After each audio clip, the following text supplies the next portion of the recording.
ಒಂದು ಸಣ್ಣ ಹಳ್ಳಿಯಲ್ಲಿ ಲಕ್ಷ್ಮಿ ಎಂಬ ಅಮ್ಮ ಮತ್ತು ಅವಳ ಮಗಳು ಚಿನ್ನು ವಾಸಿಸುತ್ತಿದ್ದರು. ಲಕ್ಷ್ಮಿ ತುಂಬಾ ಪರಿಶ್ರಮಿ ಮಹಿಳೆ.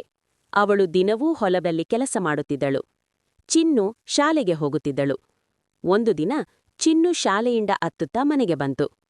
ಅಮ್ಮ, ನಾನು ಓದಿನಲ್ಲಿ ಅಷ್ಟು ಚೆನ್ನಾಗಿಲ್ಲ, ನನಗೆ ಆಗಲ್ಲ ಅನ್ನಿಸುತ್ತಿದೆ ಎಂದು ಹೇಳಿತು. ಲಕ್ಷ್ಮಿ ಮಗಳನ್ನು ಹತ್ತಿರ ಕುಳ್ಳಿರಿಸಿಕೊಂಡು ಮೃದುವಾಗಿ ಹೇಳಿದಳು.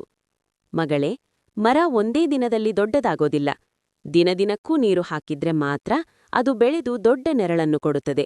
ಹಾಗೆ ನೀನು ಕೂಡ ಪ್ರತಿದಿನ ಸ್ವಲ್ಪ ಸ್ವಲ್ಪ ಪ್ರಯತ್ನ ಮಾಡಿದ್ರೆ ನೀನು ದೊಡ್ಡವಳಾಗುತ್ತೀಯ. ಅಮ್ಮನ ಮಾತು ಚಿನ್ನುವಿಗೆ ಧೈರ್ಯ ನೀಡಿತು. ಅವಳು ಪ್ರತಿದಿನ ಸ್ವಲ್ಪ ಸಮಯ ಹೆಚ್ಚಾಡಿ ಓದಲು ಪ್ರಾರಂಭಿಸಿತು.